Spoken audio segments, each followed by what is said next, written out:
పంచతంత్రంలో చిన్నయ్య సూరి గారు చెప్పిన కథ అధ్యక్ష. ఇది పంచతంత్రంలో చిన్నయ్య సూరి గారు చెప్పిన కథ అధ్యక్ష. ఒక నక్క ఆహారాన్ని వెతుకుంటూ ఊర్లోకి వచ్చిందట అధ్యక్ష. అక్కడ రజకులు ఉపయోగించే నీలి రంగు ఉన్న తొట్టిలో పడిపోయింది. ఆ నక్కకి ఏమైపోయింది, ఆ తొట్టిలో పడితే ఆ నక్క ఒంటి నిండా నీలి రంగు అంటుకున్నది. ఆ నీలి రంగు అంటుకున్న తర్వాత అది మళ్ళీ అడవిలోకి పోయింది.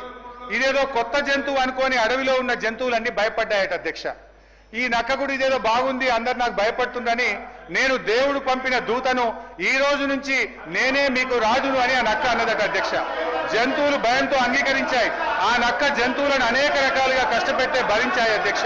ఒకరోజు ఆ నక్క పెద్ద సభ పెట్టింది, కొత్త చట్టాల గురించి చెప్తుంది. అంతలోనే పెద్ద వర్షం పడి ఆ నక్క అంటిన నీలిరంగంతా కరిగిపోయింది. నక్క నిజస్వరూపం బయటపడ్డది. మాయ మాటలతో మారువేషాలతో పెట్టే భ్రమలు ఎక్కువ కాలంలో నిలవదు అన్నది ఆ యొక్క నీతి సూత్రం అధ్యక్ష. వీళ్ళ మాయ మాటలు కూడా ఎక్కువ కాలం నిలువవు. వీళ్ళ మాటలు, వీళ్ళ యొక్క నీతి ఈ రాష్ట్ర ప్రజలకు అర్థమైపోయింది. జై తెలంగాణ, జై కేసీఆర్. Download ShareChat.